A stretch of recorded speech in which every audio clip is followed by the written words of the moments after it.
5%의 소금물 400g에서 몇 g의 물을 증발시키면 10%의 소금물이 되는지 구하시오라 그랬어요.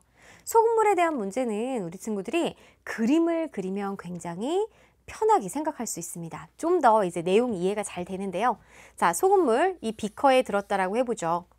소금물이라는 거는 소금과 물이 섞여 있는 거예요. 그래서 전체 양을 아래다가 써볼게요. 400g. 그 다음에 5%는 농도입니다. 농도는 진하기를 말하죠. 그래서 여기에 5%라고 해볼게요. 물론 우리 친구들 물에다가 소금을 탁 부어보면 사르륵 녹아서 눈에 보이진 않아요. 하지만 우리 문제 풀어야 되니까 선생님이 여기에 들어있는 소금을 이렇게 모아보도록 할게요. 그럼 이만큼 이렇게 소금물 400g 있었는데 물 몇 g을 증발시켰습니다. 이렇게 놔두면 물만 증발이 되지 여기서 중요한 건 뭐냐면 소금의 양은 그대로입니다. 그죠? 그런 원리를 통해서 우리가 먹는 소금도 얻는 거잖아요. 그렇기 때문에 물만 증발했고, 자, 이 소금물에 관련된 문제에서 우리 친구들이 핵심으로 잡아야 되는 거는 우리가 소금의 양을 추적을 해보는 거예요.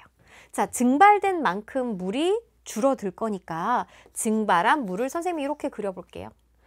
물방울 모양처럼 그려볼까요? 증발했으니까 없어졌으니까요. 자, 증발했습니다. 이렇게. 그러면 증발하고 그만큼 양이 줄어들었을 거예요. 그죠? 그리고 농도가 10%가 됐다고 합니다. 그럼 여기서 포인트 중요한 거는 여기에 들어있는 소금과 여기에 들어있는 소금의 양이 같다라는 거죠. 자, 문제에서는 지금 얼마만큼의 물을 증발시키면 되냐라고 그랬기 때문에 이 증발한 물의 양이 Xg이라고 해보자고요. 그만큼 사라졌기 때문에 증발하고 나서의 소금물의 양은 400g에서 이제 X를 뺀 400 빼기 Xg이 되는 겁니다.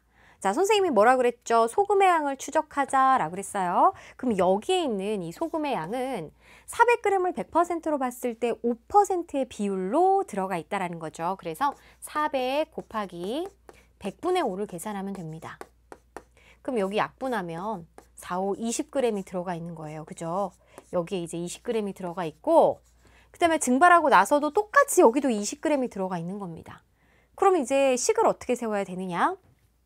첫 번째, 미지수를 정했어요. 지금까지 문제 이해했어요. 그죠? 그 다음에 두 번째, 바로 1차 방정식을 세웁니다.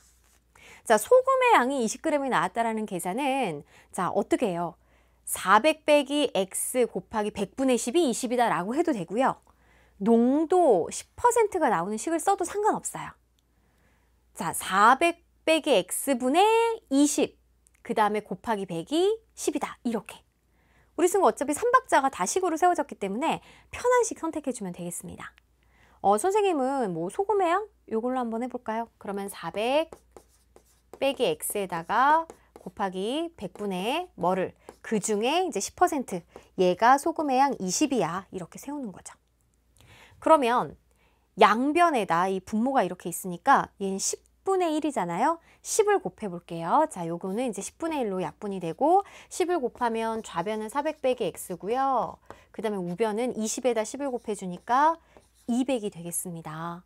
그러면 400을 2양을 하면 200 빼기 400이 되기 때문에 이제 마이너스 200이 되니까 아하, 따라서 이제 요거 세 번째로 방정식을 풀었고 네 번째로 이렇게 답을 내줄 수가 있겠네요.